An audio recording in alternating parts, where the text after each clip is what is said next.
every time I was, We seen them go by 3 times. And we will. And I I don't think know. it took 5. I don't want to use it. Honestly, I don't want to use it. I had to run to Southers for some. Cameras and like that. I really don't.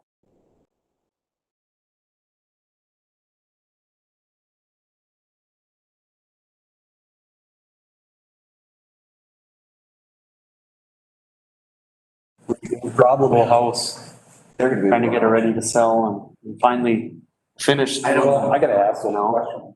But- I thought we were. So you think 14 you'll get- gallons. Yeah, we were.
So what can I say about JJ? You didn't love him or you hate him. And I said, I've worked with him enough when he was a lineman for MP&L. Oh, Yeah, to know that. We'll get there. yeah, no, we'll get them out. I had them. Well, you got some new ones, didn't you? Yeah, and I picked them up last weekend and I was looking at them, I said, something wrong with them, there's something wrong. It's got real like Did you get your rifle you ordered, Josh? Pine County District 4. What's that? Did you get your rifle you ordered? District 4 what? Other weight or whatever? What? I got it. Commissioner on it. They've got I got a- commissioner on it. Oh, you're kidding. Wife wanted a new shotgun too. They fixed them, they're all done today, What so. caliber did you get the featherweight in there? Now you have to redo them. 70. You have to redo them. They just had a, I don't know. So I got her Where'd you get them from? Down here, from Texas or someplace. 20 gauge. Some so. How many? Just 50, I shot my the bigger one, so that's Legend. dollars there. It was fast. My opponents are, What gun? A Ruger? About the, Regular ones. they're so hard to read. They're tough. and he put If you don't drive them his slow enough. shot on it. Yeah. And at 100 yards, we were shooting, For me, I've got to be 2-inch group. almost stop. Is it the ranch rifle or is it? No, it's just No, I said action actually, so they got orange, steel mag, and Okay. green. I got that. Black. I got that Ruger On white. 300 blackout What color are yours? for the kid. All die. That's a neat. The base is. there's like white, 0 reads. outlined in orange, crossed in orange, B is black. 300 black. Up right, I got 3 little So trees. I got a 243 and Yeah, some more, and then Pine County District 4, that's in green letters. that's Sharp, I think pretty. nice shoe. Big rod stands out with that white background. Yeah, Yard should have gun. been a little bit, I think a little bit brighter, it looks like it's almost faded orange. You're not gonna let them shoot over cards anyway. That's really important. And The name really it's stands out. Sonic. and it's a 30 caliber bullet. Yeah, I was up, everything through Willow the other day. They're about size of 223 with 30. I actually came from Moose Lake the back way. So they're quiet, So, no recoil. They're not like a, 240. Out there. No, 243, The big one, he's got little ones. I'll put all my big ones out first and if I got more people. yeah. So this thing, So I mean, you can shoot without earplugs or anything. just have to put the signs up. That's about It's it. not near as violent. somebody asked me the other day, Yeah. what time to open the door, and I said, that's a tough decision. Too many people are, yeah, you don't know what. I don't want to offend anybody. I stopped at, there's a lot of, We went up the afraid to, flex last week. I said, if I go to their door, I thought I could go to their door, wear a mask, knock on the door and then step back. He said, what are I you? don't think that's Some people, I said, my phone out. Oh, yeah, you ready for a door I don't have anything in mind that I want, but if I saw I the. just think it's. Because I got a whole bunch of questions. I want a 4440. I want it like an 1873, I mean, people know you. or They know. 6 yellow point. Can they do If it? they don't know you by now, I mean, you see them, they're not gonna. I have done some, 7 Robins. Yeah. I mean, I just like one and I walked in the booth, I'll say they're hanging out, have there. Yeah. Oh, yeah, it's Gonna the do problem I've got. What brand was it? Put the size in it. Is Eller's gonna come by us? Like the Hawkeye? Was it wood one or And I'm not all the Republican. 77? oh, gosh. And I'm like, Yep. Oh, this is, there it is. Okay. This meeting will be held in person and by WebEx video phone conference streamed live on the internet. Public may join the meeting via WebEx in person at the meeting room or watch the live stream. If joining the meeting in person, the total number of persons, including commissioners, cannot exceed 10 and social distancing of at least 6 feet will be in effect. The governor of the state of Minnesota has issued emergency executive order 20-78 extending the COVID-19 peacetime emergency declared in executive order 20-01. On March 24th, 2020, the Pine County Board of Commissioners declared a local emergency for Pine County. Based on these conditions, the chair of the Pine County Board of Commissioners has determined that the requirements of Minnesota Statute 13D-021 Subdivision 1 have been met, and it is not practical or prudent for all members of the county board to regularly meet in person. Public is invited to join the meeting in person or remotely by phone, and the codes are listed there. Anyway, we will call the meeting to order and rise for the pledge. I pledge allegiance to the flag of the United States of America and to the republic which stands one nation under God, indivisible, with liberty and justice for all.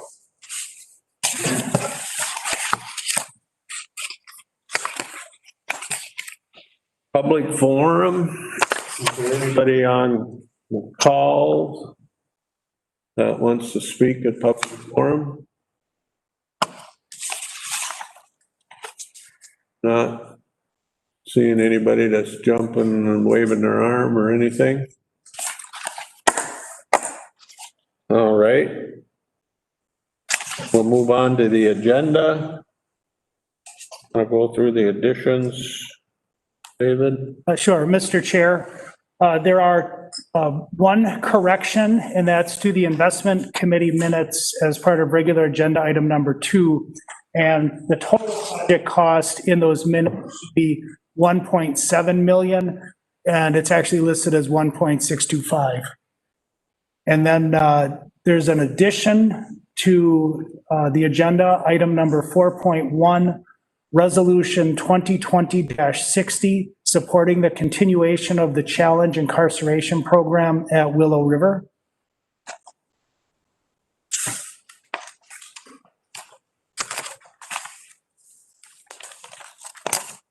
But we will move as amended. Thank you.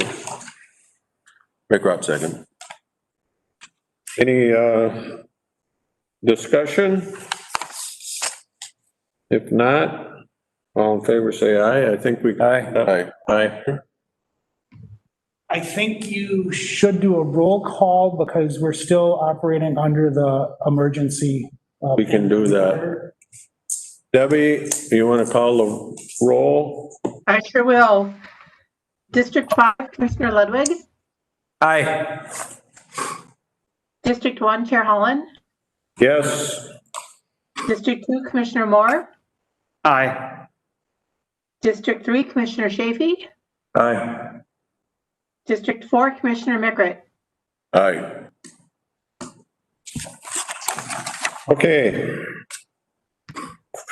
We'll look for approval of the minutes of the August 18th County Board minutes and summary for publication, and the August 25th special meeting of the Committee of the Whole, the budget meeting. Motion to approve. I'll second. Motion by Chafee, seconded by Moore. Any discussion? Clerk will call the roll. District 1, Chair Holland. Yes. District 2, Commissioner Moore. Aye. District 3, Commissioner Chafee. Aye. District 4, Commissioner Mickert. Aye. District 5, Commissioner Ludwig. Aye. And then the minutes of boards, reports, and correspondence, the 2020 primary election canvassing board minutes of August 13th, and the Pine County Land Surveying monthly report for August. And that's it. I'll move that. Second, Ludwig. Motion by Moore, second by Ludwig. Any discussion? If not, the clerk will call the roll. District 2, Commissioner Moore. Aye. District 3, Commissioner Chafee. Aye. District 4, Commissioner Mickert. Aye. District 5, Commissioner Ludwig. Aye. District 1, Chair Holland. Yes. Move on to the consent agenda. You've had that in front of you for a few days, so anybody has any questions on that? Guess we'll look for a motion for approval. McGrath moves. McGrath moves, Chafee seconds, the consent agenda. Any discussion? Not, the clerk will call the roll. District 3, Commissioner Chafee. Aye. District 4, Commissioner Mickert. Aye. District 5, Commissioner Ludwig. Aye. District 1, Chair Holland. Yes. District 2, Commissioner Moore. Aye. Thank you. Okay, we'll move on to the regular agenda. We'll have, Matt, you want to, anything extra than the minutes for the insurance committee report? Well, I gave an extensive report last board meeting. Yep. What, this meeting was called because the bids came back, because we went out to bid. The service cooperative that we are now a member of, it's going to be, their best and final was a 13.5% increase. So then, and that's staying exactly the way we are now. Then there was a bid, also by Blue Cross Blue Shield, moving on to the self-insure model. They presented a bid there too to manage that, and that was 13.46%. The new thing. United Healthcare came in at 11.62%. That also was a self-insure model. The other companies that bid were not even. So those were the three we looked at. So then the discussion was, okay, what, how are we going to move forward? A lot of discussion. No decision was made. We're still contemplating the move. So to break it down in the self-insured, the first one, the way we are is, we all know that plan. If the county does decide to go to a self-insured model, then it breaks down. Blue Cross Blue Shield had I think it's called a mature contract. And then United Healthcare had an immature contract. And a way to look at that is it's a 12, an immature contract is a 12-12. It's a 12-month run. If we started on January 2021, it would go through 2021 and then end on December 1st, 2021. Then any bills that came after that would not be funded. That's what an immature contract. Blue Cross Blue Shield, their self-insured model had a mature contract which covered out another 6 months. That isn't, it doesn't sound, it sounds scary, but the whole idea is the savings you have with our management and stuff. So we're still working on that, trying to figure that out. So then the discussion was, do we stay with the cooperative or do we move to self-insure? And that's kind of where we're sitting right now. I think it's fair to say we're still kind of deliberating as a committee there to figure out how we can make that work. Another way to look at that is if we stayed, with where we are, it still costs us. That's why there's a 13%.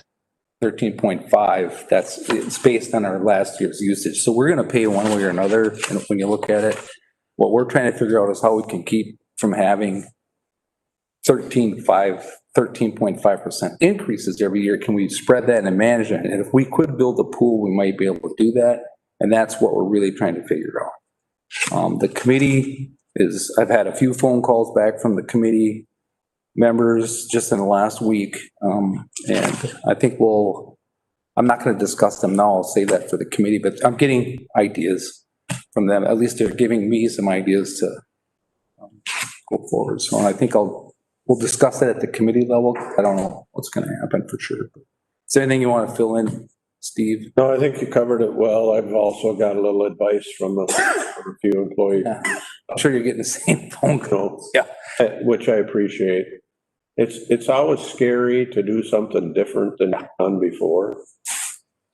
But the whole goal of this thing is to try to even out our costs so we don't have, if you look back at the 5-year history even, but for sure 10 years, we've had 15% increases and 3% increases. We even had some decreases. If we could, I think our average is about 7% if we go back 10 years. Mm-hmm. There should be a way that we could build that in, then we can budget for it so we don't have these huge spikes and valleys. And I think we can do that. I know we can do that if we manage it ourselves. And I have another comment if I could. And there was discussion because of COVID, which we're all sitting here thinking, is that going to have a huge impact? In reality, COVID has probably saved the insurance companies some dollars so far because of the routine surgeries and then that kind of thing was not happening at a pace that it was happening, which is not necessarily good for the public's well-being, but there's a dollar impact there. But what they don't know is what that COVID response is going to do, the years out, just like we have the next year. And like when we're trying to do a budget, there is going to be some impact. So, does it pay to ride it where we are? I don't know. We don't have to decide until when, Dave? When's our decision time? That's what I don't really know.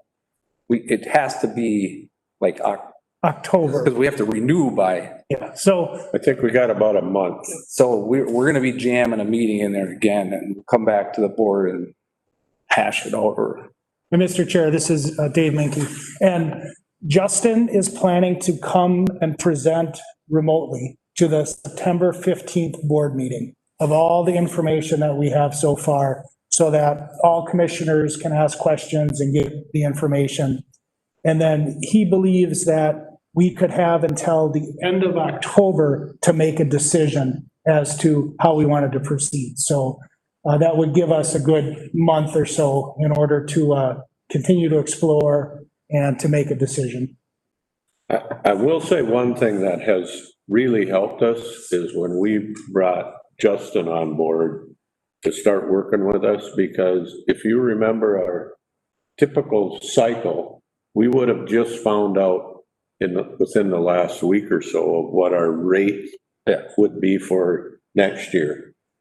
Well, when you find out in August, you don't have time that your rates are going up 13%. You don't have time to put an RFP together to even get alternative bids. And that's what we were stuck in for years. You got what you got. Oh, I think he got us 50 days at least. Yeah. The other thing that I have come to realize is, we can get as mad as we want at the insurance company, but our rates are really reflective of how much usage we have. We have, in my simple mind, I've figured if we stay where we're at and our usage goes up, we pay for it the next year in a huge rate increase. If we self-insure and our usage goes up, we pay for it this year. We're going to pay for it one way or the other. Yeah, really the only thing that really changes for us if we self-insure is that fixed cost. That fixed cost. That we pay resource. Yeah. And that's a big number. A big number. Do a lot of other counties are self-insured? Yes, a lot of other counties and counties our size are, just because of cost contain, the management part of it, it takes a little bit more work on our part because we have to pay a bill. Is it every week, Kelly? Instead of once a quarter or whenever we pay now. So, you're cutting checks every week, but I'm just curious, why can't entities combined, like counties? I mean, you've got a larger pool then. Well, we had that discussion, not on the individual policy and plans. They would be individual counties, but on the stopgap coverage, so we don't get burned by a big one, counties can join on that stopgap coverage because there's a huge advantage there to protect. So is there something that prohibits that, David? Other than economic? no, except that somebody has to put that package together. And that's kind of what Resources has been doing for us, is putting that package together, but they suck off a pretty big management fee for doing that. So, I just was curious. Yeah, and Resources has been working in the last couple of years with the smaller groups to try to create a single renewal rate for everybody. Even though all of them have their own plans, there's just, when you're a smaller entity, if you maybe have, 10 or 15 contracts, 1 or 2 bad cases is unmanageable for you. So Resources has been starting to do that with the smaller jurisdictions. We have not found them willing to do that with the larger jurisdictions like ours.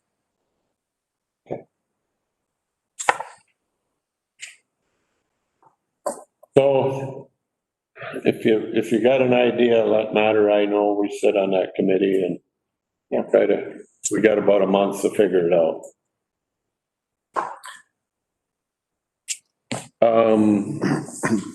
No other questions. We'll move on to the courthouse bonds. Todd on the line. Yes, I am. Can you guys hear me? Yep. Great. I couldn't get on the video, so I'm just on by phone.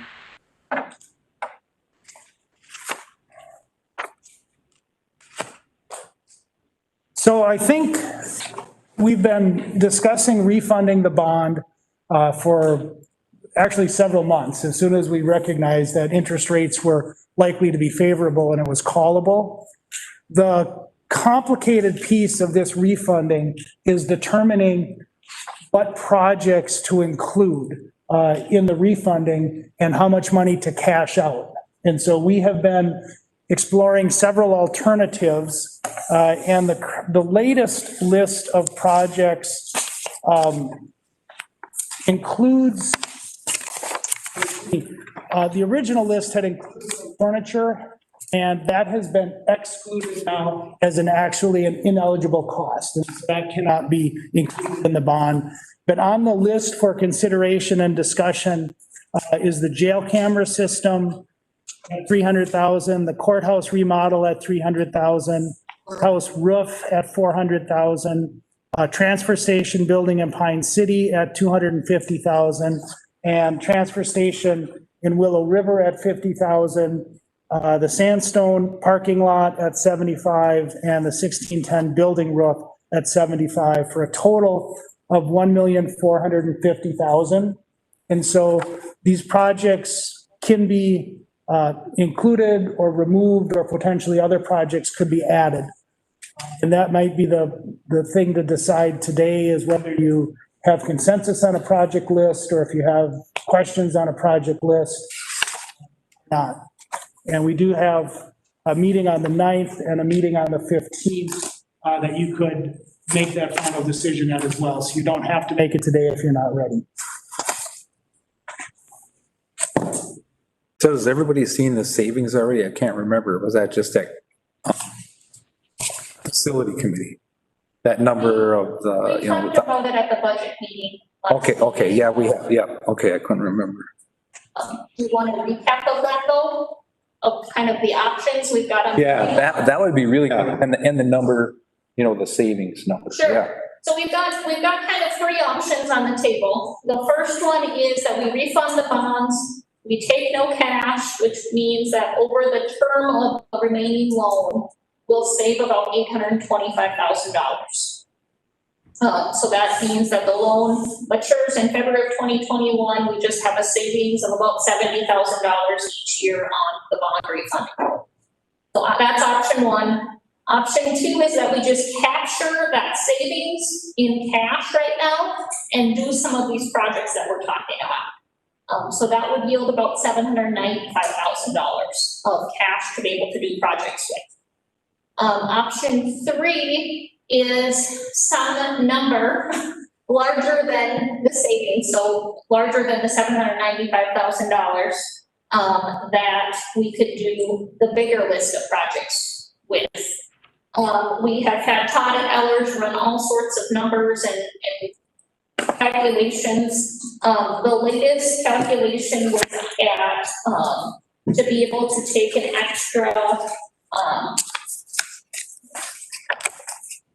$1.4 million, which essentially pretty much covers the entire list you have in front of you, less the furniture, because that's an ineligible expense. And at that $1.4 million of cash out, what that does is it would have our payments stay level, but yet it adds just a very small interest payment in August of 2031, and then a new principal payment of $190,000 plus $1,100 of interest in February of 2032. So it adds a year, but that year you're adding is such a very small year. Total you're paying out $194,000 for that extra year that you wouldn't have been without the refunding. And that's to get the basically extra $500,000. The extra 1.5 million almost. So what is the bond payment a year right now? Right now, we're sitting at about $985,000. So it's about $1 million. Right, and so this is keeping that payment level. And we'd be all done in 33? You're all done in February of 2032. Yeah.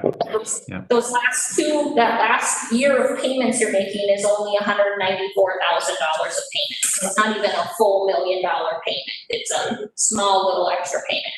Kelly, Yeah, on option one, could you recap that? Did you say, when did that mature then? so option one leaves maturity the same at February of 2031. 2031. We save I didn't hear you. $70,000 each year.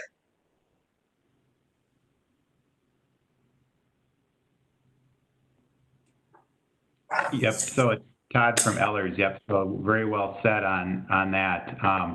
what we're doing is still saving, right, on the 2012A bond. We still have a savings of 830 some thousand. We're taking that savings, we're amortizing these new projects over that same period with that savings, and then we're really just adding on a little bit of maturities to the back of that bond, a little bit in 2031, and then a small amount in 2032.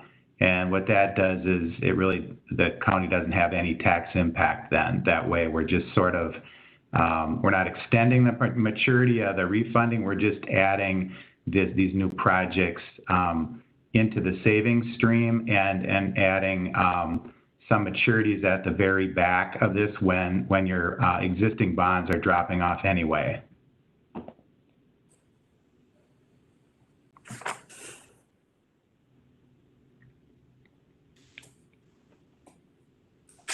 And part of the conversation with adding these projects in is to save on that building fund. Like every year we've been saving, or we've been putting $75,000 into that building fund.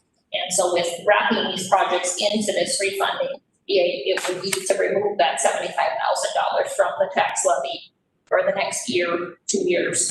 We can revisit it. Yep. And then we were also, through discussions with bond counsel, able to fit all this in with part of your existing capital improvement plan that we did a few years ago, and some other statutory authorities. So we do not need to hold a public hearing on the new project portion of this. So that was one of the goals I think we talked about at the Finance Committee.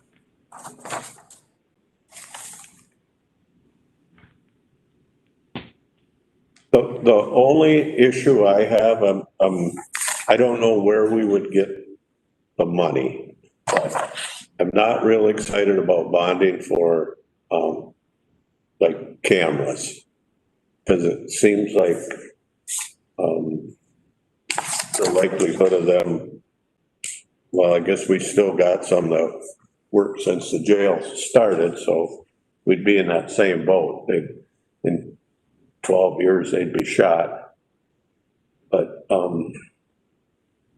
if I could have some assurance that those cameras would last 12 years, I'd feel better about that. But it seems like any time we spend money on technology, the lifespan is shorter than that. Have we, Mr. Chair, have we replaced some of the jail now to make it work? It seems to me that we did, and we have started down that road, and how many have we replaced? I could not tell you how many we replaced. Right, we replaced 0. We bought the new hardware or the new Recording system, but we've replaced 0 cameras themselves. And so this is the actual cameras that are on the table. Okay. Because our cameras are from 2007 before. Yeah, and they've scrounged and bought them on eBay or whatever to still make it work, but they're limping along. I think what you're thinking is like the visiting area. We've got a few some technology in there, but it wasn't the actual jail. So there is some new cameras in the jail, but I don't remember, Ryan, exactly where they were or what they were. But yeah, we have added cameras over the years with a different vendor to comply with PREA. But that's just a handful, maybe 10 to 11. And this would replace all of the cameras in the jail. And the courthouse. Yep. The one thing I do know in this day and age, you can't run a jail without a good camera system. I mean, you spend more than the cameras on the first time we had a lawsuit that we couldn't defend. So, Mr. Chair, can I ask a question? So we're going to be making the payments exactly the same as we would until 2031. Correct. And that's what we would be doing now. Right. So what is the final payment then for that? A little bit there in February. What is that number? 194,000.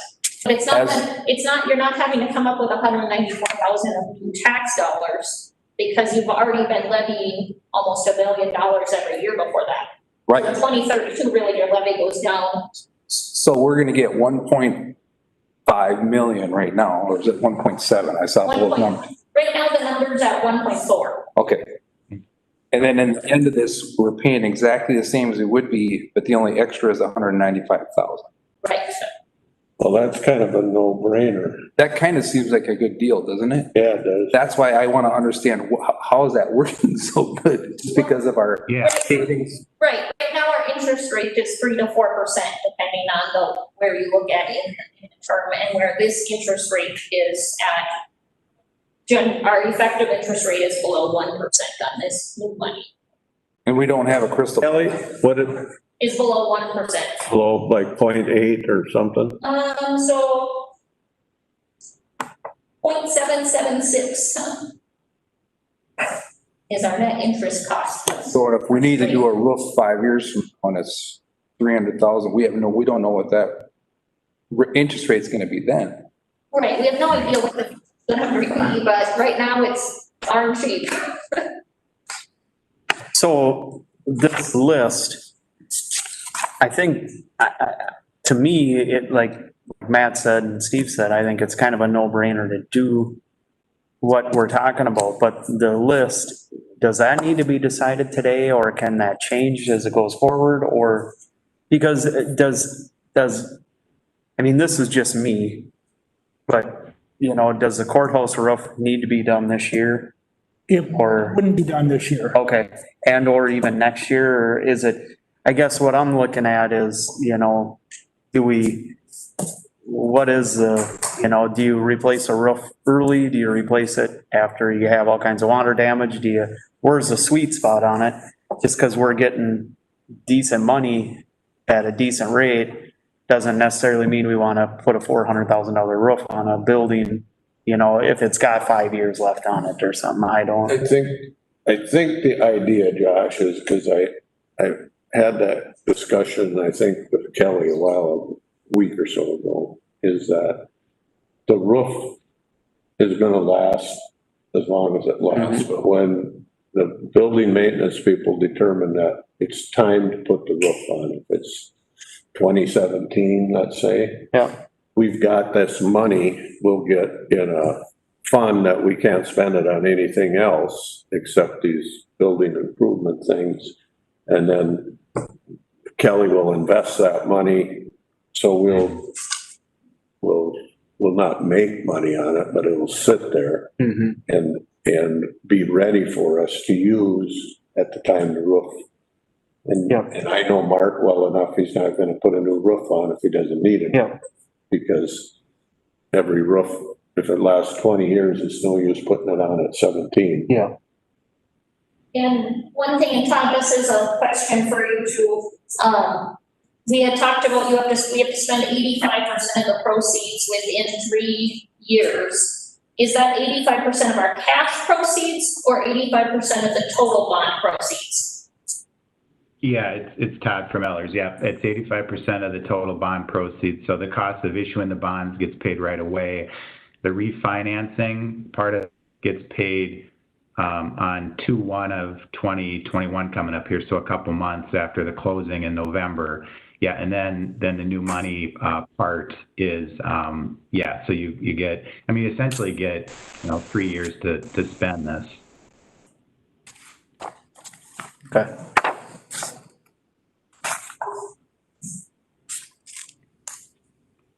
So just to follow up that question, Todd, this is David. There's 3 years to spend 85% of the total bond proceeds? Right. And so Generally. that remaining 15%, is there a limit on that, or how long can that be? Does that have to be spent?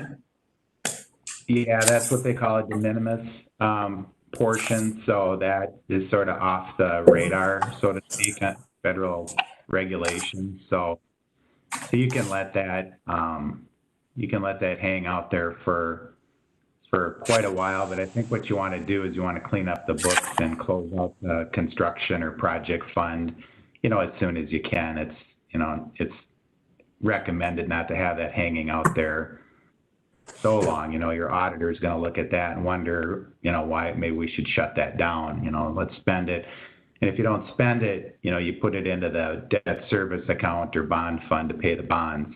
So that's another way to spend it, right?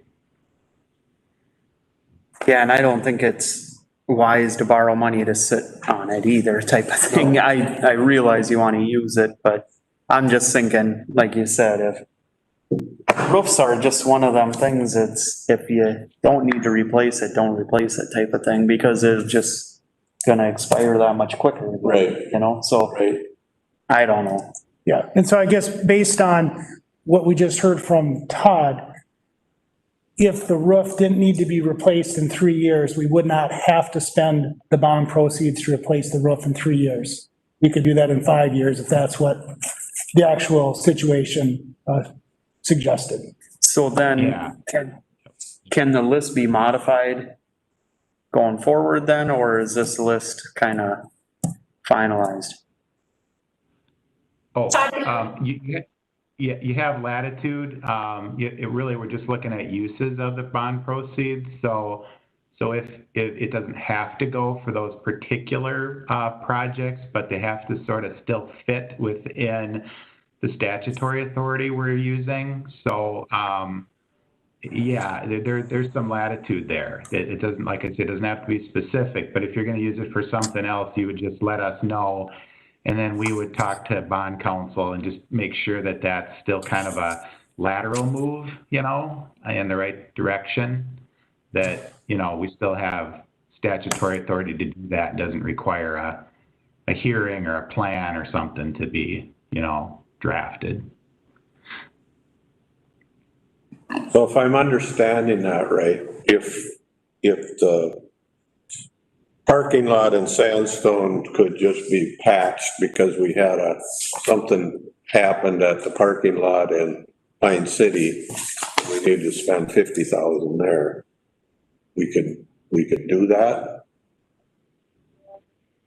Yep, I think that Sandstone parking lot was, again, more so even a de minimis at 75 grand is a small part of this. So Right. It's really, I think, even off the radar, but what it does is there's a relationship between that and the last capital improvement plan bonding we did out at Sandstone there. So there, it is in that plan, in some way, shape, or form. So if we go back and look at the purpose of that plan, that we held that hearing for, I think there's a lot of things going on, if I remember, Health and Human Services, things, the new building on campus there. So there's a lot of latitude, I think, on that parking lot, for sure. Transfer station buildings, that's part of what we call the solid waste statutory authority. So there's clear authority to anything related to a transfer station will work, landfill, whatever, lots of latitude there. Courthouse, there's separate statutory authority within certain parameters for courthouse, not needing public hearings and things, a lot of latitude there. The furniture, yep, that's sort of off the map right now, but jail and courthouse cameras, there's, that's more of an equipment purchase there, lots of latitude there for, general capital equipment for a county. So really you do have a lot of latitude to kind of move the shells around here a little bit. We move them too far off, then we need to kind of talk about where we're going with some of that money.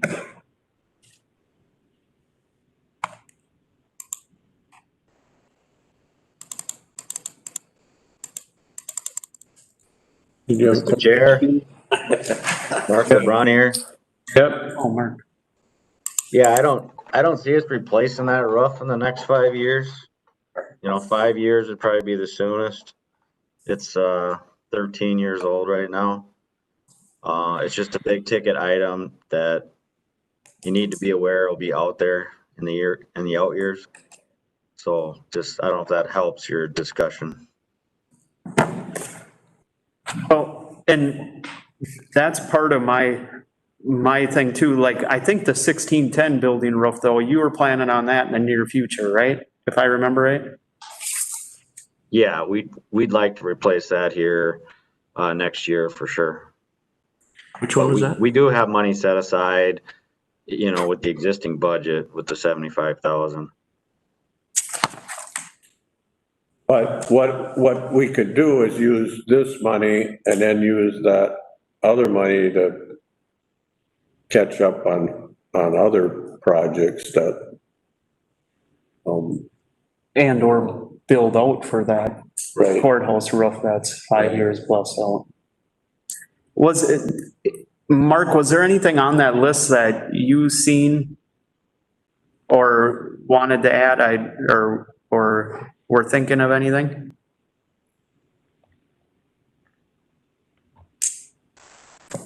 Well, I think we were just looking at big items. We have what I would call, maintenance, replacement of boilers and equipment and things like that. I mean, those aren't, it might be 25,000 here and 25,000 there. We didn't have anything budgeted to finish parking in Sandstone on the 1610 building. And I know the sheriff's department would like to get that parking finished there. So, nothing to me stands out as something you would bond for, in my opinion, but there's always projects that come up.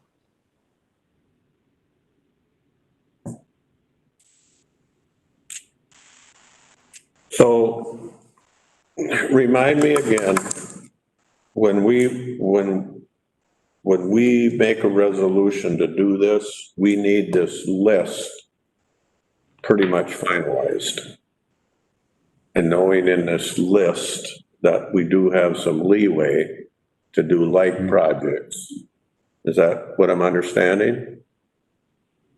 Mr. Chair, from, Correct. Yeah. And our drop dead date for making that decision to go forward is when? The sooner the better. So next meeting, first meeting in October, give me a date. And so my thought is you've got kind of two decisions to make, and maybe one's not even a real decision. The soonest decision, or the decision that needs to be made as soon as possible would be that we want to refund and we want to take X amount of cash out. And then we have this sketch list of projects we're thinking. Per Todd, it sounds like that's at this. The projects can be flexible within the guidelines. So, I mean, that's the kind of non-decision. So We got our list, but so if we just pretend here, I'm thinking out loud, I get in trouble for that sometimes because people take that verbatim and write it in a paper or something, but we're just thinking out loud here. That if we said, we want a refund, I think everybody's kind of been shaking their head that we want a refund. And this idea that, only adds 194,000 to the end of our payment. So if we pretend we said, we want a refund, we want that program that's gonna get us about 1.4 million. We want the staff and maybe a building committee to come back with a list that does not exceed 1.4 million. Is that work, or is that what we need to do, or what? Mr. Chair, this is David. I don't think that the list that would come back, if it were different than what's in front of you today, would be so different that you wouldn't have the flexibility built in based on the way Todd described the flexibility that you have. The only thing I'm a little concerned about is the largest ticket number on the list is something that probably ain't gonna need to be done in the next 5 years. So do we just look at that, take that right off the top of the list? Cause I don't wanna get in the habit of just spending money cause we got it. That's why I said that if we can do this in 2 steps and say, so bond council knows, Kelly knows, we're gonna go ahead and refund bonds. It's not to exceed that amount of 1.4 million. But I think the building committee and staff probably need to go back and give me a better warm fuzzy of what these projects are. I don't know. That's just my opinion. And Kelly, if we don't, it was like, if we just cashed out the bond, it was 890 some thousand or Like 8. 830,000 is savings. Okay, so now, cause we're getting closer to that number than if we just, you know. Take the 400 for the roof off there. Yeah, so I guess what I'm just thinking out loud again, like Steve had said, what if we went that option? All that's gonna do is, that's gonna keep everything the same. You're saying option 2, take the cash. And then do the projects we need to do, but does that change our next so many years too, or does it look the same as if we borrowed? Correct. So if you did that, just capture the savings, then your payment would stay the same, your maturity would stay the same. Okay. But then that, The list gets smaller. yeah, and yeah, I'm just thinking. Yeah, the only thing happens then is if something does come up, we could have to take care of it with levy, Yeah, the have-to project. The idea is, we know what the bond payment is every year. And if we have to levy $400,000 for a roof 3 years from now, or 7 years, 6 years, 5 years from now, that's 3% of our levy. Just for the roof. And so. Yeah, as long as we don't extend that bond payment, we're really not extending it that much, so, you know, we're not gonna hit the. Not extending it at $1 million, we're extending it at 194,000.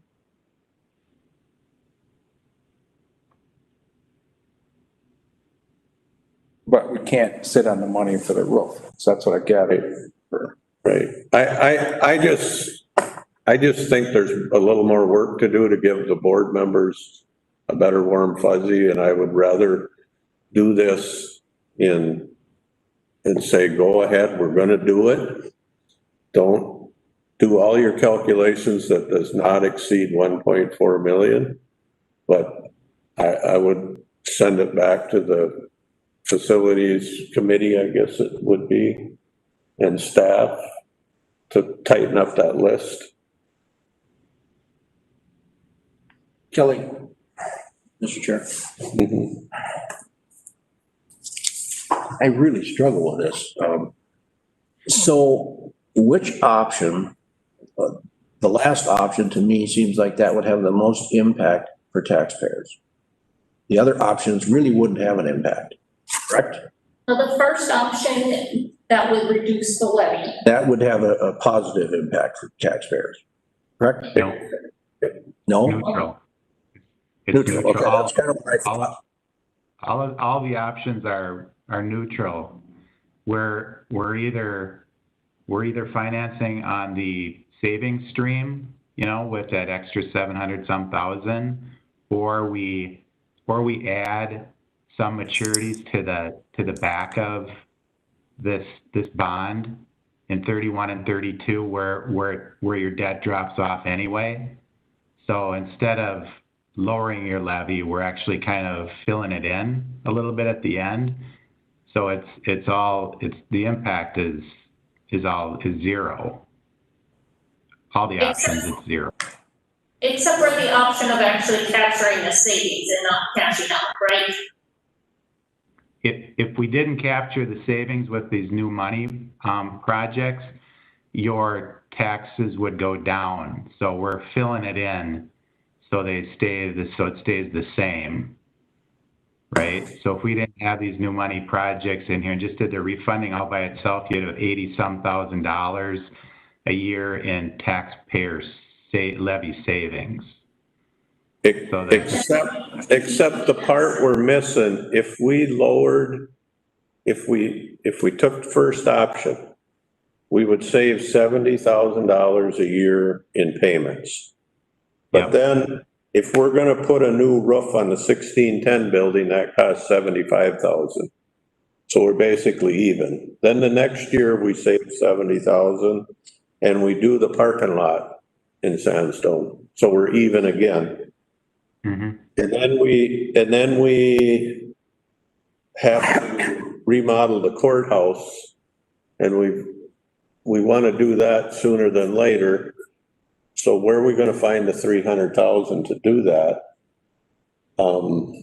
We'd take the $70,000 savings and do the remodel in 3 years, which now we've already used 2 years of that.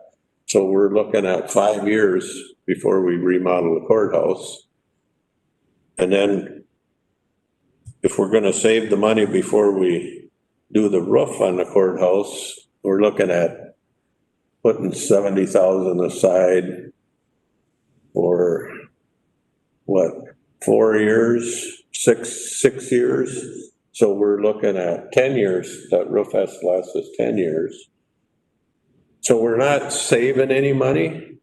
We're spending the money, because these are projects we have to do.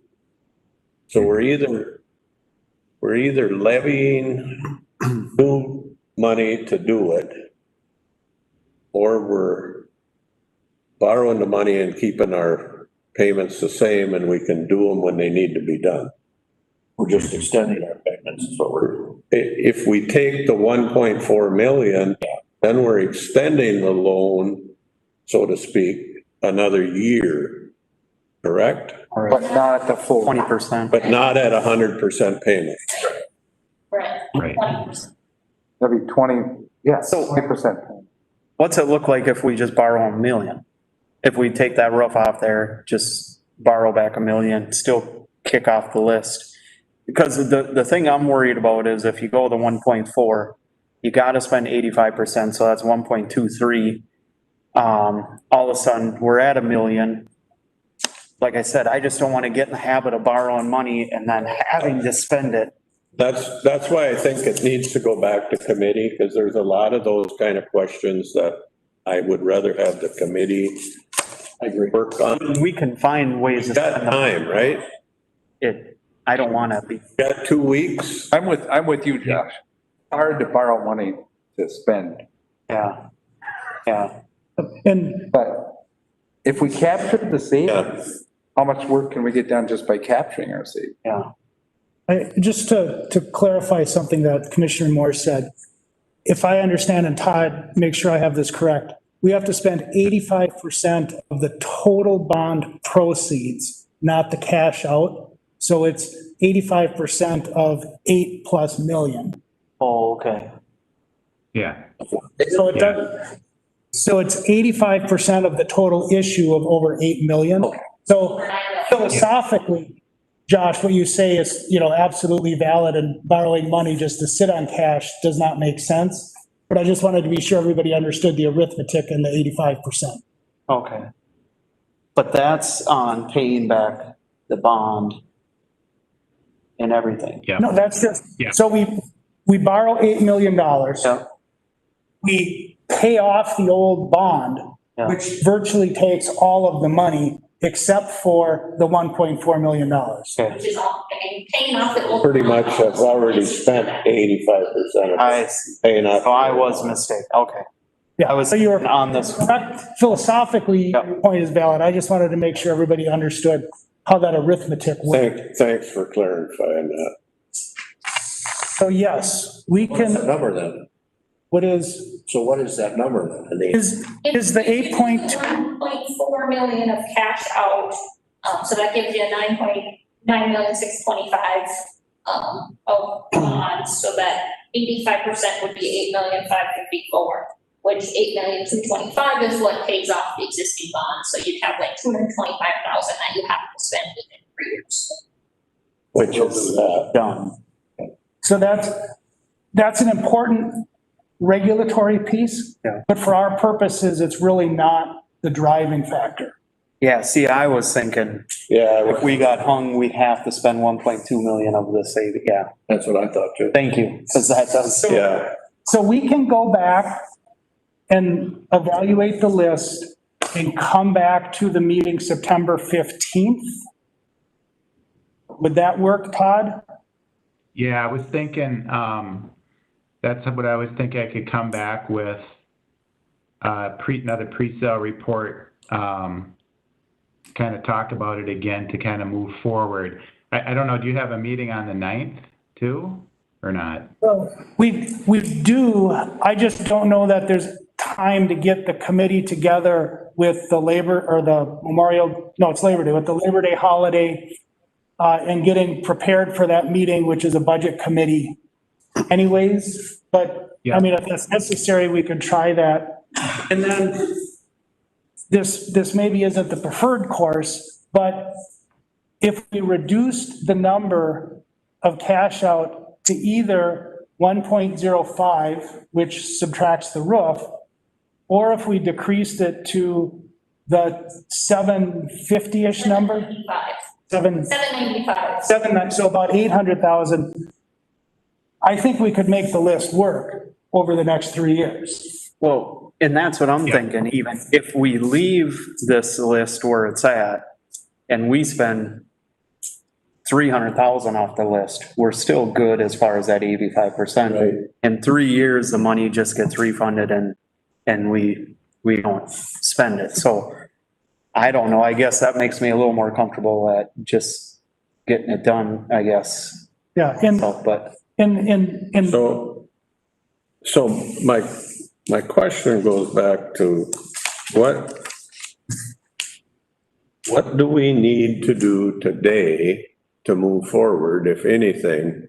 Or what is our drop dead date when we have to have a resolution or whatever prepared to do the whole hot tamale?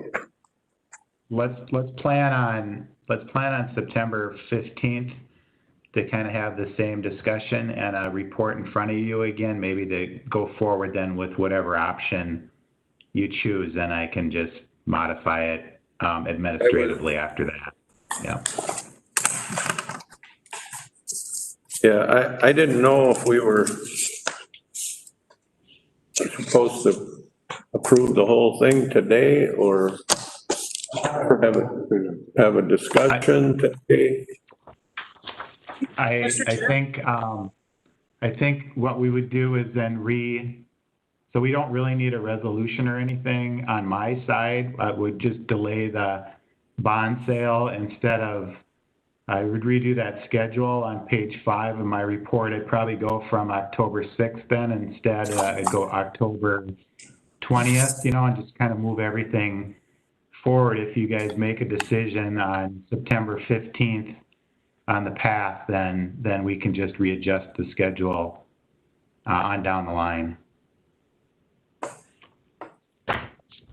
And Mr. Chair, if I can just make one more comment, and maybe it's helpful, maybe it's not, but if we take out the roof and we're down to that $1 million level, in my mind, that is close enough to the 795,000 number that you could just refinance based on maximizing the cash out without increasing the payment, without increasing the term, which was the best of all worlds that we had thought about. And we can make those remaining projects fit within that $795,000 number.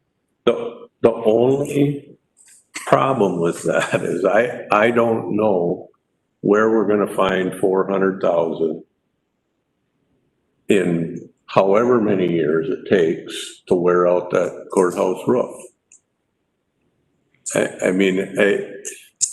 We can't find an extra 100,000 around to do stuff, so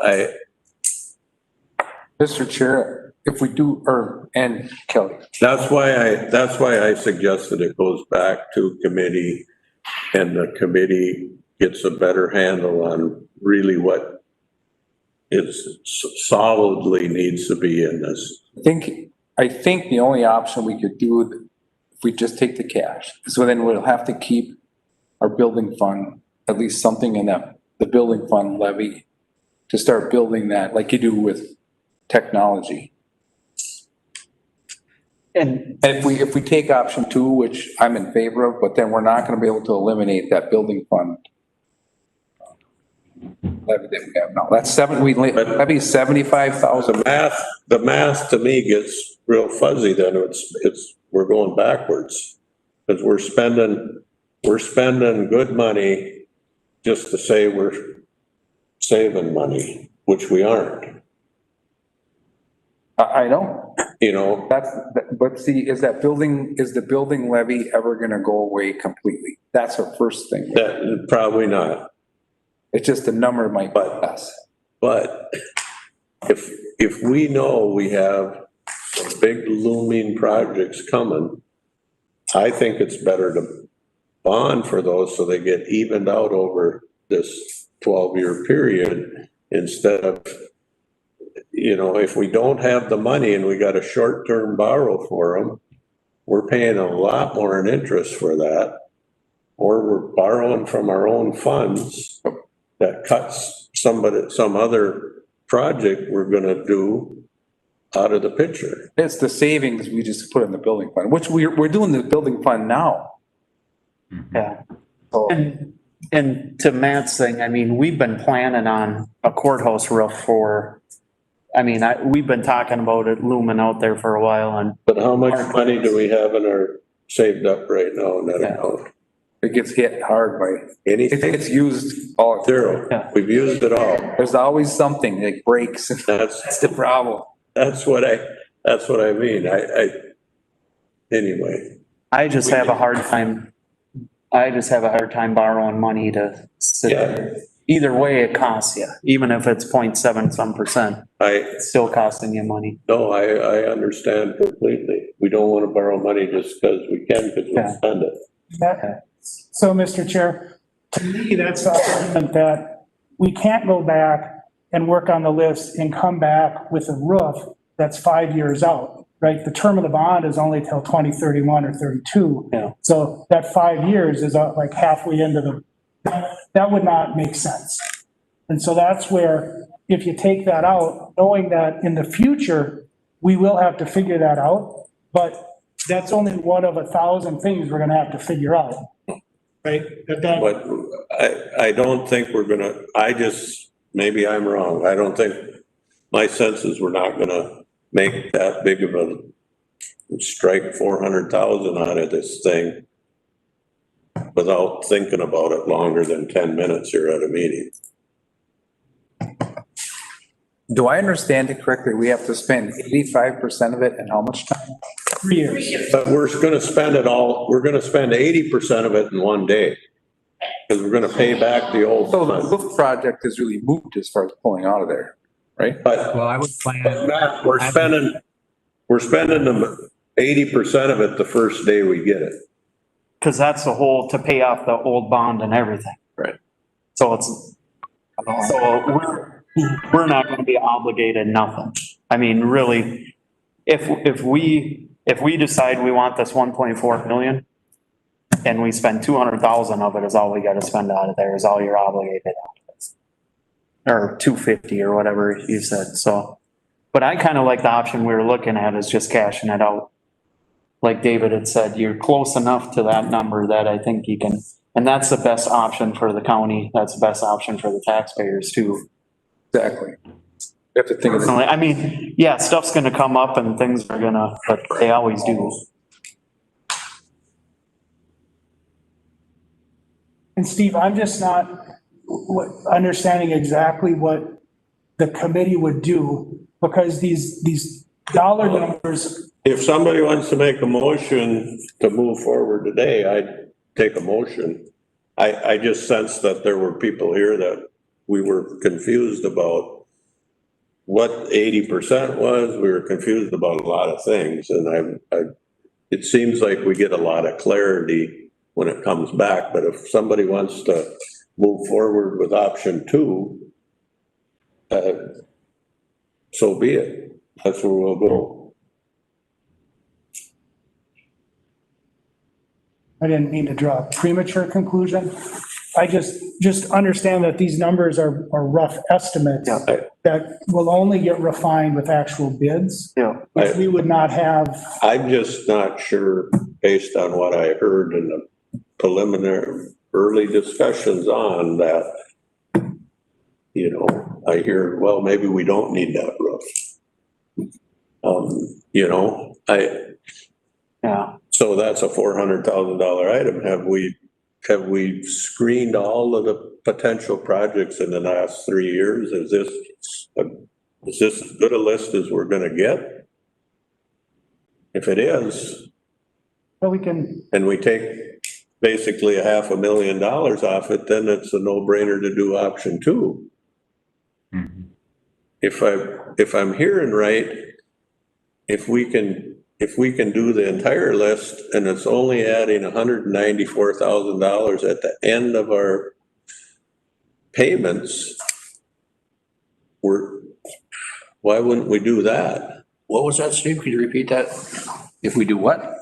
If we do the whole list, Okay, that would be option 3. option 3, and it adds, if I heard right, 194,000 to the end of our payments, it's like, I don't know how that math works out, but it's like, why wouldn't we buy a $400,000 roof for 194,000? Good point. Todd, can you give insight into that math? As to Well, why- I Something think you doesn't mentioned- add up in my mind. I need to see a chart or something, but Yeah, if- I didn't want to interrupt. I kind of was letting you guys kind of go with your process here, but it adds more than that. It's filling in the year 2031 by 570,000, and then 2032 is just the additional 190. So this bond that we're refunding goes out to 2031, but in order to keep the levy the same, we're actually putting in some principal in there too, 570,000 to kind of fill that in, and then 190 in 2032. So it's more than 190. The 190 is the I know. extra year's payments. But Because the February 1st, 2031 payment, if we didn't take cash, would be about $460,000. Instead, we're keeping that payment up at that around $1 million.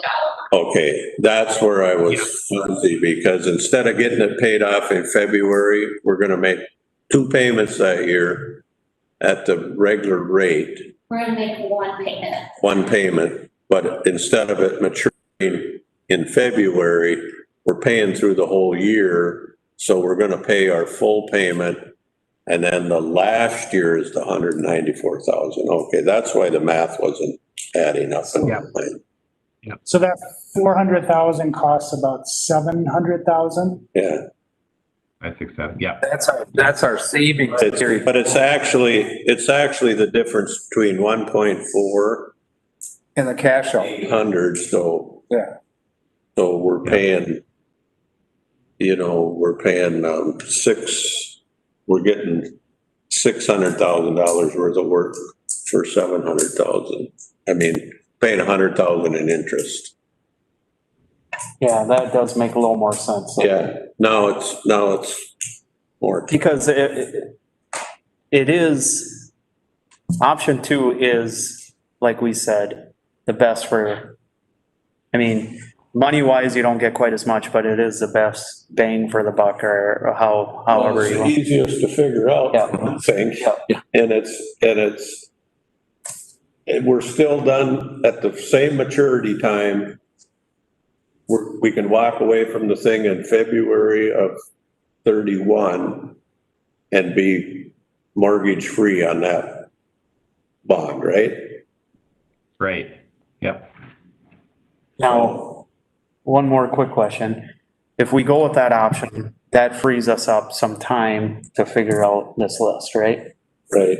I mean, we can have the list, but essentially it's cash out and then we can fine tune it, nitpick it over the next whatever and kind of go from there. So with that clarity, I guess I'd make a motion to go with option number 2.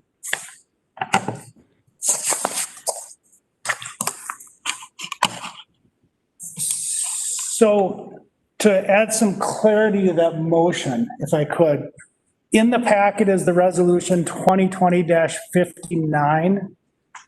Todd, is there anything in that resolution that needs to change in order to proceed with the direction the board wants to go, which is to take the maximum cash out while maintaining the payments and the term?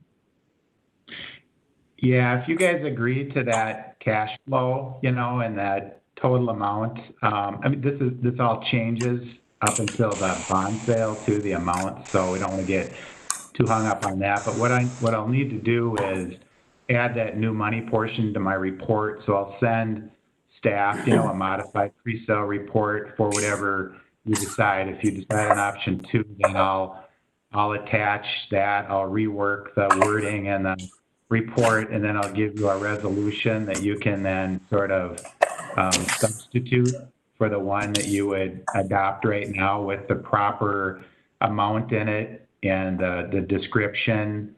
So, I mean, that's probably the best way to do that, because I've got to run it through my analyst again, make sure we've got the right amounts in there. So today we just need a motion to move forward. I would still set that up as a resolution, because I'll give you a modified resolution in the next few days. So the motion could be to approve resolution, I lost the number, 2020-59, as will be amended by Ellers and Associates. Okay, I'm good with that.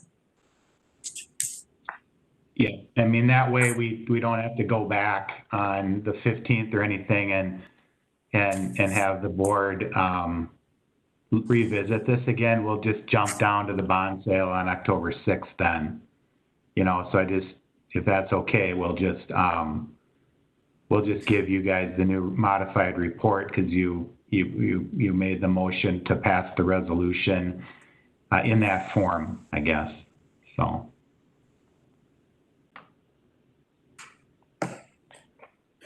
What is the exact number for option 2 that? Well, we're not going to get an exact number until the bond sale is complete. Okay. Because, is that correct, Todd? Well, if you have, Kelly, does the board have that bond run? I mean, I could try to find it here quick, where we've got the refunding and the 795 or whatever added to it. So, I mean, I could get you that number. That might help here a little bit with your motion. But what if the bond sale, something changes the day of the bond sale and the bond sell at a different rate? Yeah, it does. We do have latitude on the selling of the bond. But I just want to make sure that, you've got the number that we know today. That's all we know is what we know today. So right. It always changes between now and the bond sale, but you're still going to get the proceeds that you need, but the bond might change. Bond size might change. So on today's, it shows the 795 to keep the maturity the same and the payments the same. 795,000. Cash. Yeah.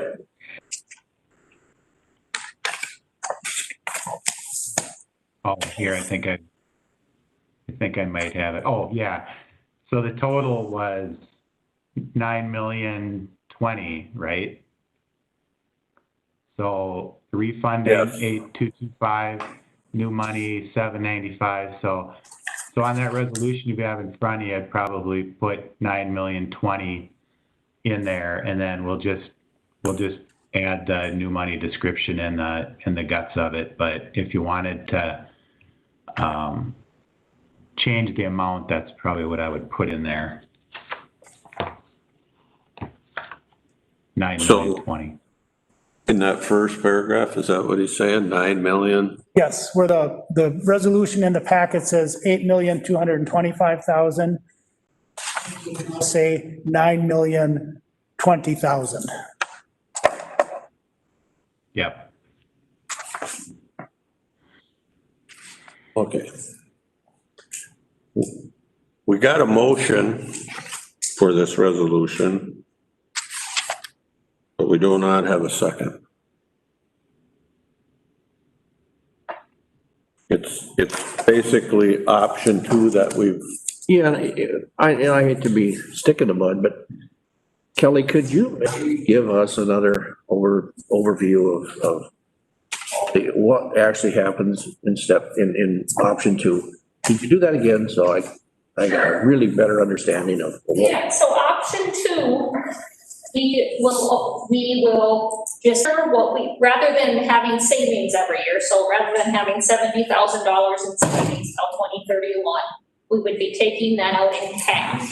And so that's gonna result in about $795,000 in cash. And so that means that every year we won't have that savings, our payments will just stay as they currently are. Okay. And then the loan will mature in February of 2031, just So- like it is currently. Okay, so that will stay the same then? Correct. Q1. Our payments will stay the same, our maturity date will stay the same. Yeah, okay. We'll have this lump of cash, about $795,000 to do projects with. And we can use that. Okay, so the 85%, Right, we're not even gonna have to worry about the 85% at that amount, because just paying off the old bonds will cover that. Yeah. And I think when it comes bond sale time, when all the, rates are final and everything on that October day, what we do is I think maybe we'll keep it, depending on what kind of savings we get. I don't know, do you guys wanna, I would talk to David and Kelly that morning or that afternoon, but just to kind of give us some direction would be that, our savings is more, do you want that portion to go up a little bit with the savings, or if our savings is less? So I guess my question is, do you want that to be the maximum amount, or do you want that to kind of flow with whatever savings we get, on that day? So it could be 700 and it could be 800,000. It could be 800,000. It could, I'd say we take as much as we can get. Yeah. Yeah. Yeah. Keep it fluid. Yep. Yeah. Okay. Keep that part. So my analyst she'll do her magic on that day, and we'll just fit in whatever new money portion works with what we're doing here. Yep. Okay.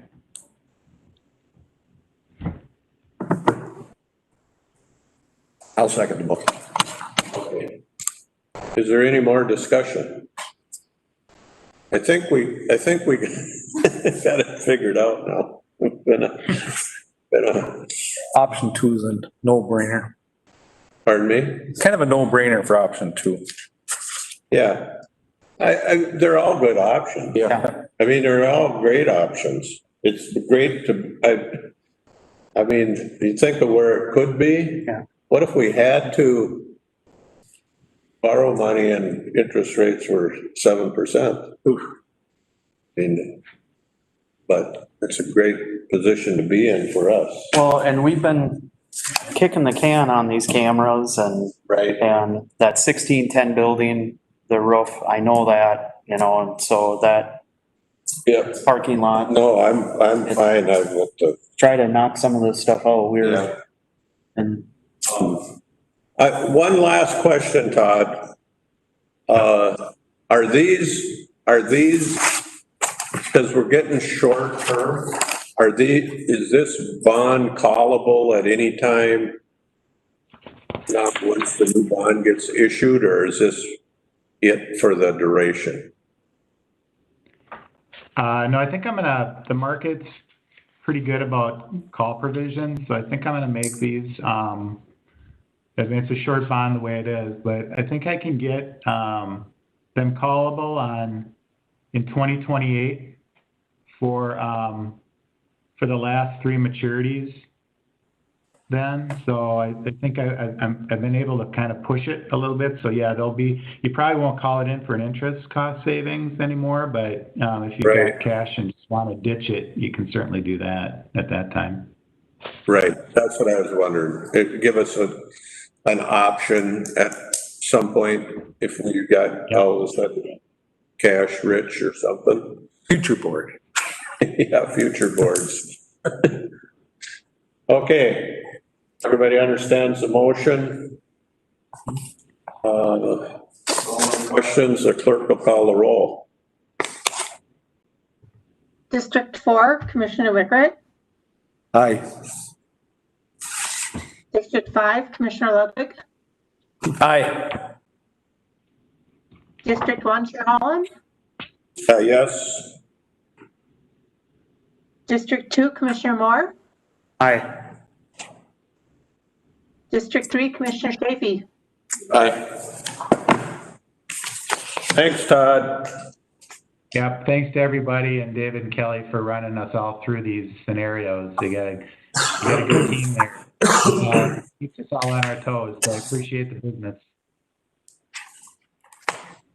All right, we'll move on to the easy stuff. Budget discussion, do we have any, We just did that. anything we need to? Mr. Chair, members of the board, this item is just on here. We know we're in the midst of our budget committee meetings. The next one on the 9th is going to be the sheriff and all of the sheriff-related budgets, and then administration and all the administrative budgets. But an opportunity if you had any thoughts or questions midway through the process. Midway through the process, I would say yesterday's budget meeting was awesome. The people that presented could all get an A on a master's thesis of how to present a budget to a elected board. Yeah. They did awesome work. They did a lot of homework, and that was obvious. And so I appreciated it. And thanks to the staff I know Kelly and David, you guys work with those people a lot to get them to that point to help see their numbers. And yesterday's meeting was, I came away from that or hung up that call thinking we really got some good, solid people that are working hard on this thing. So I'm very optimistic that our budget is going to come in closer to what I think it needs to be. Mr. Chair, Yeah. I thought it was a really good meeting yesterday. I just wanted to, maybe for the record, for those that might be listening, the preliminary, the 7.7, that was our big wish list, and that's what it would cost. I think people need to understand that that's not where we're going to end up. It's a process, and end up considerably less than 7.7, just for the record. And we've had them come in at 10, 12, 15% on it. Yeah, and for somebody, when people write that down, that's what our levy's gonna be, it's so far from, it's, like Josh said, we've had years where the first reading came in at 10, 12%, we ended up at 2.5. And it's a process, Minus. Yeah. So, but yesterday's presentations were really focused. We had a lot of, we didn't have to spend 4 hours because they were very focused and had done, they'd asked themselves all the questions we probably would ask, so they got to a point, but it was good. So what do we have left then? Just the Public safety, I think, right, David? Yeah, it's really just the sheriff's office. Jail. In the jail. So there's a lot of budgets because it's dispatch. Then there's a bunch of small budgets that the sheriff manages. And then the administration budget. So, you know, my department budget, commissioner budget, handful of small things.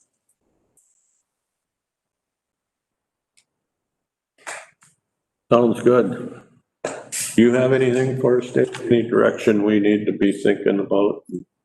I was just very pleased yesterday, so. We'll move on then to scheduling the truth and taxation meeting. December 3rd gonna work for people? Or no, between November 20.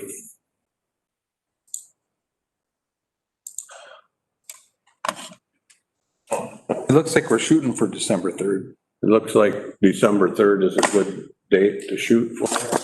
Day is that? The Thursday? I would just about bet Josh has a music concert if they allow that. We're gonna have to quit working around my schedule because it's just gonna get worse and worse. Just giving you crap, Josh. Yeah. And I think I'm the one that pushed us back because we wanted to see, but now we don't know what's going on with. Yeah, I wouldn't. That was the jinx, I'm sorry for I that. wouldn't plan around anything that with how the schools are gonna be. Yeah, I don't have a problem with the 3rd. Does anybody else? I don't. Okay, Good to go. we can just do that by consensus, can't we? Yeah, or if you wanted to make a motion, you could. And then do you want to hold it here versus at the courthouse? I think this is a better, got a little more space. We'll do it here. I'll move that. We're gonna do a motion on this? I'll second. Any discussion? If not, the clerk will call the roll. District 5, Commissioner Ludwig. Aye. District 1, Chair Holland. Yes. District 2, Commissioner Moore. aye. District 3, Commissioner Shapey. Aye. District 4, Commissioner McQuitt. Aye.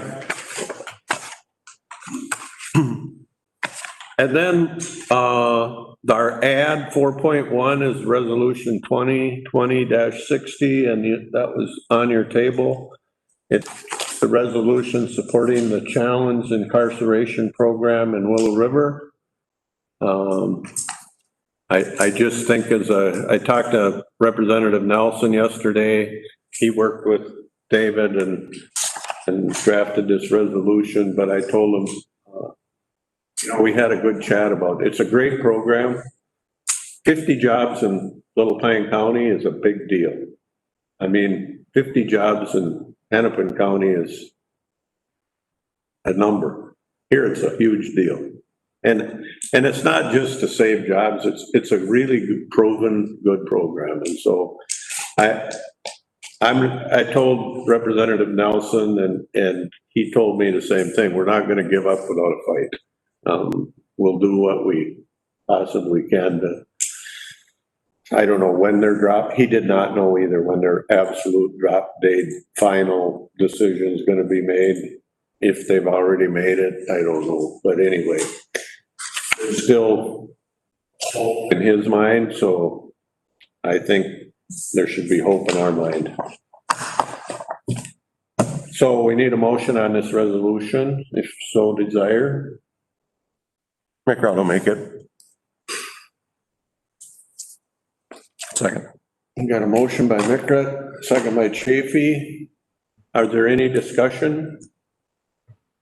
Questions? I'm just curious, was there any talk about what their plans are when they close it?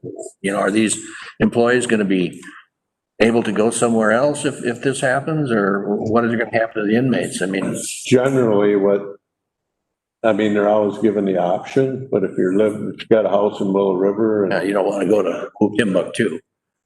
Okay. water, I don't know. So But the inmates, they'll just go into, Well, they're, and that's a special program. what Representative Nelson had heard is, and Terry Fawcett also told me they're looking at moving this program to another prison. Really? Oh, he thinks that won't work because, I mean, it's a whole different program. They don't fit in with the prison population. That's why it works. This has been a very successful program for a long time. Yeah. That's too bad. Now, hopefully they can figure it out. Any other questions? If not, Debbie, will you call the roll? District 1, Chair Holland. Yes. District 2, Commissioner Moore. Yes. District 3, Commissioner Shafee. Aye. District 4, Commissioner McRae. Aye. District 5, Commissioner Ludwig. Aye. Okay, we'll move on to Corona's response update. Public health. We have anybody? Yep. Good morning, Mr. Chair. Sam is in a meeting right now related to the pandemic, so I have some information to pass along on her behalf. All right. Cases are increasing in Pine County pretty quickly. We were at 139 last Monday, and I think we're up to about 150 or a little bit more than that. A lot of it is concerning because there are cases of community transmission with no known contact. And the state overall has had an influx of cases recently. Some of it stems from a backlog in reporting and the positive cases and not reporting to MDH as the labs are required to, but also just a general increase in the number of positive cases. Over the weekend, I believe there were over 1,000 new cases both days. Nationally, we're sitting at just 6 million cases with 183,000 deaths so far. And I would just like to add on public health's behalf and just on the community's behalf, like people are, I know, just kind of over it and just when that happens, sometimes cases can get transmitted, the virus can get transmitted from one person to another. And what that could potentially impact is our school districts opening. They are all scheduled to open in person starting full time. Parents do have the option to distance learn, but all schools in Pine County are choosing to open up in-person learning. And if our numbers go over a certain amount, that could impact how school and education is delivered to our students. So that's just a friendly reminder, just, to take this seriously and to really be mindful of where you're at and practice good hygiene. Thanks, Becky. I think that number, if I remember right, is 29 new cases, something, in Pine County for the size of our county. And then the schools have to go into a different mode of working. So I hope people are serious about it and because that's disruptive, to say the least. Kids are ready to go back, from what I had 3 young guys stop to check on hunting on my farm and they're all seniors this coming year and they're really excited. I mean, they want to go back. They're not happy they can't play football, but they want to go to school. They do, and I think that routine is just really good for everybody, including our students, and just developmentally, kids need that social interaction. If it doesn't happen at school, it has to happen someplace else, but school's kind of something that we can all get behind, feel like that's a safe place for our kiddos, so just really hoping that can continue if possible. Thank you. Any questions for Becky? All right. CARES Act funding. Wow, David, you were doing a lot of work. that list you sent out was. Yeah, oh, that, yes. So we did receive 43 applications for the business assistance grants. The total dollar amount was $334,000. There were only a handful of businesses, like 4 or 5, that based on their application, that we did not think they qualified or met the criteria of the program. Don Hickman from the Initiative Foundation is reviewing all of the documentation to verify that it matches what the written request was. And he is finding that a lot of the businesses did not submit the documentation or didn't submit all of the documentation that they were claiming. And so he's taking longer than he anticipated because he is following up with all of those businesses. And so if the documents weren't submitted, they'll have an opportunity to provide them. We won't just automatically disqualify them, but it is a little slower than he had anticipated. But he thought he might be done with that today. So the plan still is that we will have the businesses that have been reviewed and approved, they should get checks starting the week of the 8th. So that's, I think the initial timeline that we laid out was that first full week of September.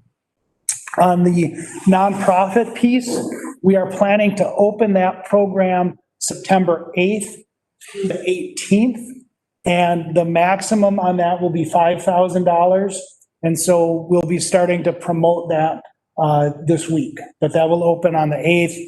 And then once we wrap the current business process up and get the nonprofit underway, we will look at doing a round 2 of the business assistance. There are some businesses that have reached out that were not able to get their submission in for the first round. And so we do have funding left. And so we're just going to automatically open another second round of funding as soon as we can. Any questions on those programs? I have one. When does it close? And when do we have to return the funds to the state? We have to return the funds December 1st. So moving on from the business and the nonprofit program, the libraries, we've gotten a request from the library for about $50,000. The library district sent a similar request to each of the counties that they serve. Carla, the executive director, is going to be on a video conference with the regional administrators a week from this Friday, just to review that and explain that because there were some questions. But I think my initial thought was most of those requests seemed pretty reasonable from the library, and the total amount was just shy of $50,000. And so I anticipate that we will fund all or most of that. On, I guess, open issues, we have an opportunity, I think, to do some support for phase. I don't know exactly what that looks like, but we know we have heard from them that they are in significant financial distress with the pandemic. And so we are in a position that we can probably work with them to give them, a measurable amount of CARES Act funding. And so I'll be looking to reach out to Tim in the next week to get that conversation going. And then the school districts have also made some inquiries, and based on the business assistance program that we got, we probably allocated more money to that program than we are going to have businesses. So one option is we could look at eliminating or raising the employee cap. The program we had limited it to 50 employees and below, trying to focus on the smaller businesses. So we could potentially raise that. But then even if we do that, we probably have more money in that program. And so we might be able to reallocate some of that to the schools. And then I thought there was one more open issue, but Pine Technical and Community College. So this afternoon, we have a video conference with the college, and Josh and John are invited to that. They are going to propose a workforce development program that they could implement prior to the end of the year to help with training of the workforce. And so I'm looking forward to that, and that could be a very good use of these funds as well to help support that program. Anybody have any questions? I got one, David, when reading through that list, it almost seemed to me like there were some business, take restaurants for instance. Some restaurants applied and got funded. Did the others not know about it, or didn't think they did anything that would get them the funds? How comes? Do you have any indication? I have no indication, but I think when you look at the list, everyone can think of businesses that didn't apply that we would think would be eligible to apply. Right. So I think the word maybe gets out once the checks start to circulate. That's what I was wondering, if this next round, you aren't gonna get inundated because people go, wow, Joe Blow got 10 grand. I should apply for that. Maybe I could get 5. Yeah, and maybe we will. Okay. And that would be, if they're legitimate costs, that's what we would want, right? We want this money to get out to the community. Have you folks heard anything from your business community that how come I didn't know about that or anything like that? I've had a few calls. I gotta be honest with you, I've called people, businesses, and said, you need to look at this, see if you're eligible. I've probably had 2 calls that I directed to David, so, yeah, it's been a fair amount. The Pine City Chamber, I think, did a good job of promoting it, and so, I don't know, Josh, have you heard anything? No, I'm surprised. I forwarded this off to a couple of businesses that I would assume. I talked to a couple of them and I didn't see them on the list, so they must have, I don't know, that maybe they're doing fine. Yeah, I think, sorry. What I got from some of my constituents that called, that it was really hard for them to come up with the receipts, that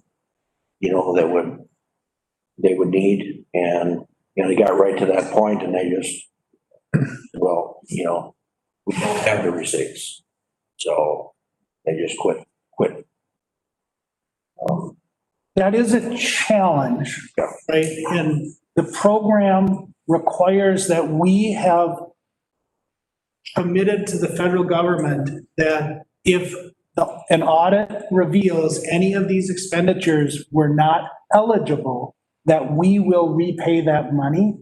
And so, just in, doing our due diligence, we feel we have to make sure that there's a documentary record that is adequate to substantiate the charges. Otherwise, we would expose the taxpayer.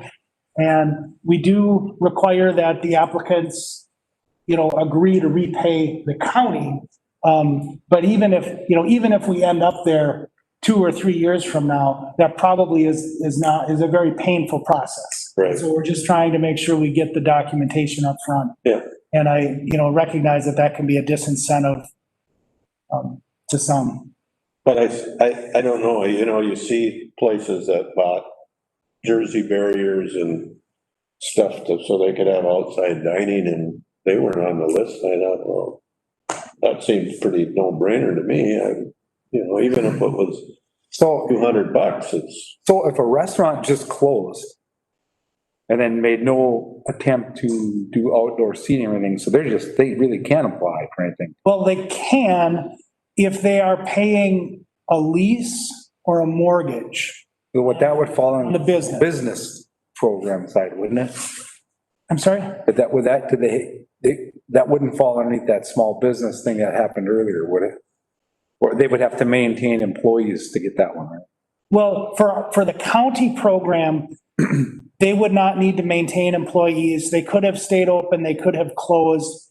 And we did include an eligible expense as up to 3 months of lease or mortgage payments for the business, as a way to recognize that if you're a retail business, you are impacted because you just couldn't transact business the way you were used to.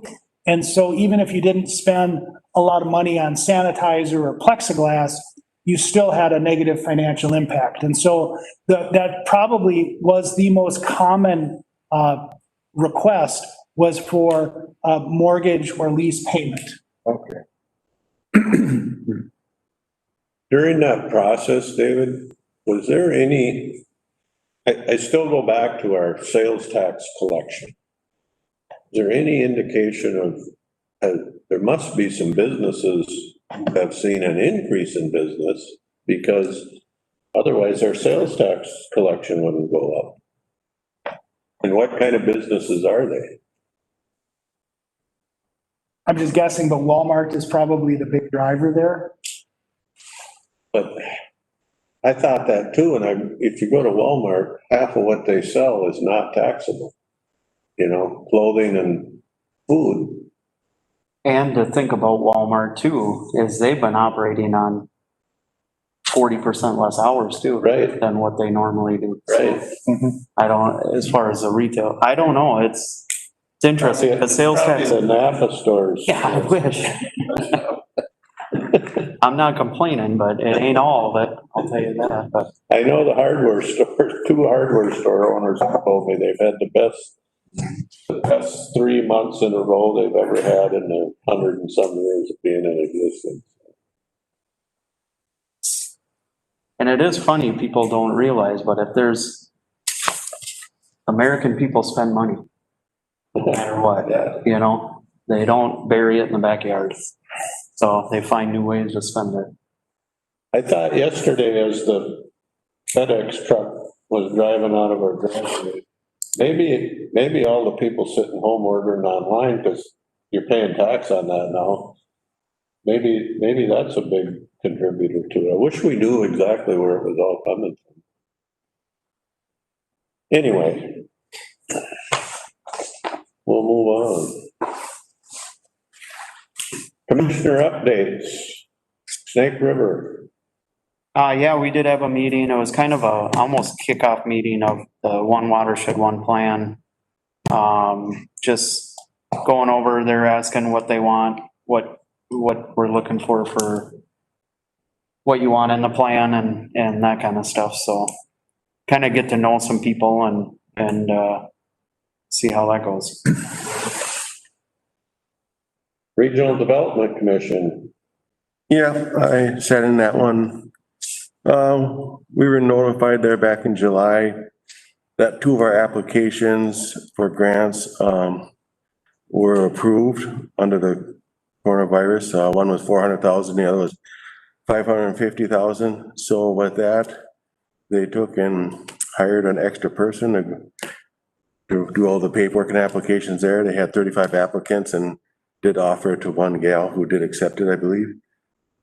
Other than that, we over in Lindstrom there, Deutschland Meats applied for a loan through us, and we approved it to keep them up and running. It's a local meat market. It's been there for years and had some tough times, but hopefully this will get them up and running again. Last but least, there in the transportation world, Uber has been seeing a lot of calls, but for delivery calls lately, not for transportation of people, but they've been kind of changing there a little bit and accommodating all that, but people are still calling to move too, but a lot more delivery calls. So that was about it. And NLX. Yes, we met on, we finally had a meeting, should put it that way, on August 26th. It basically was Amtrak has 2 priorities. That's, they want a second train to Chicago, and then they want the Duluth, Minneapolis to Duluth. I don't know which one is the first priority. There was a lot of discussion about lobbying the federal government there. Although other than that, the main item they did was they talked about each county's contribution or cities, and they reduced that by 10%. It was a fairly quick meeting, just trying to keep the idea alive. Or in the water. Yeah, keep the toe in the water. And if I could, Mr. Chair, I have a couple more meetings that are on there. Yeah. Go while I have the floor. Okay. We had an emergency meeting with SWCD yesterday. For those who don't know, the district manager for SWCD has resigned that position. I was just trying to figure out how they're gonna proceed from, in the interim until they hire a new district manager. So it's gonna be a split. Brad Matlock from Carleton County is gonna kind of oversee and be the contact person. He's gonna spend some time with them if they need some help with that. But Forrester Paul, that is already there, he's a staff, he's gonna still run the TEP and all that stuff. So they're gonna keep it going so the people don't have to worry. And then Dave and Steve and we're gonna have a meeting with the two from their board, I think September 8th, to see what the county can do to help and, reach out to maybe improve our relationship with them in any way we can. And then finally, there was a zoning meeting last week also, and that was for that Snake River project down on the, below the old, where they redid the dam there. And that preliminary plat was approved. The project manager, or whatever you want to call him, he withdrew his variances and just went with what could be done by statute, and there really was no way to not approve the preliminary plat. Then that just moves it on to the next process. So the discussion that I think will probably come up for the county, or I think it's all township, but which road, are they gonna build a new road in there, or is the township gonna have to fix up the road that's in there and that kind of thing? So you're gonna probably hear about that on the south end. I'm sure you've heard about all the projects now, but it's a sensitive area. One thing that I thought of during that process is, could we get the Great River Energy land people to come to a committee of the whole meeting and talk to us? They own a lot more property along the river. It's all in that transition river area. Is it all on the Snake, you mean they own more? It just keeps going. They own a half a mile on each side of the river, I think, below the bridge. Oh, even downriver from 9? You mean? Okay. Even downstream from County Road 9? Yes. Oh, Half a mile or so, if not more. But maybe just to come and talk about what are their plans? Are they gonna keep selling it to developers? Are they why did they sell that chunk? And, probably because they've been paying taxes on it or whatever, right, recovering some of their dollars. I would just like to have a discussion with them, so Yeah. we can round somebody up and see. Anything else? No, I'm good, thank you. I had a meeting with AMC Blue Ribbon Committee last week, and we kind of wrapped up where we thought we've gone, and are going to take a little bit of a break from that committee and see how things go. But I think we're calling them transformational changes that can come out of this whole pandemic and meeting thing. Were jails, I think our public safety committees need to really look at the role county jails are playing, and the lot less people in them than there were 6 months ago. That's a good point. We have our meetings coming up on that. Our policy meetings are gonna be virtual. Yeah. 14th or something, yeah. Pay attention, Matt. There's some real movement around the state, and I think I volunteered Terry Fawcett to be on a committee with the AMC, because he's a big mover and shaker in that, that you're shifting a lot of those people that were in jails to probation, yet they're not funding probation. How is that gonna work? How, whatever. Anyway, the other is in Health and Human Services, and Becky's been on top of a lot of those discussions, and we're, those temporary waivers we got extended for the most part, but they're gonna go away next end of June. So can we have some of those changes put in statute between now and then? Some of them are such no-brainers to me, but we'll see where that goes. And the other thing is telework. What role should AMC be playing in helping counties like Pine County as we transition to more and more people teleworking and the supervision of them? And so I think the way counties do business is going to be forever changed in those 3 areas. Mr. Chair, Anybody got anything else? I do have one. Yep.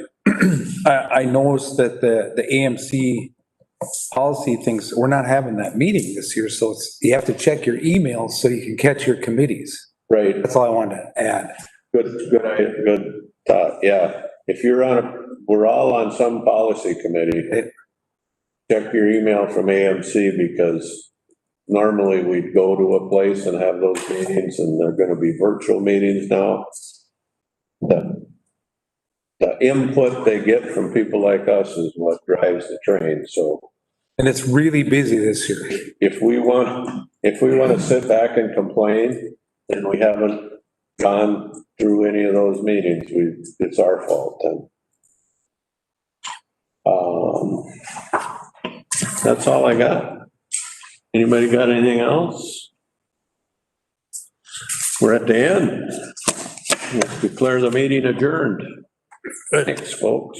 Nice seeing y'all behind the mask. That's kind of nice. Hope it's not 6 more months. Was the last meeting in person? March, I think it was March 24th, wasn't it?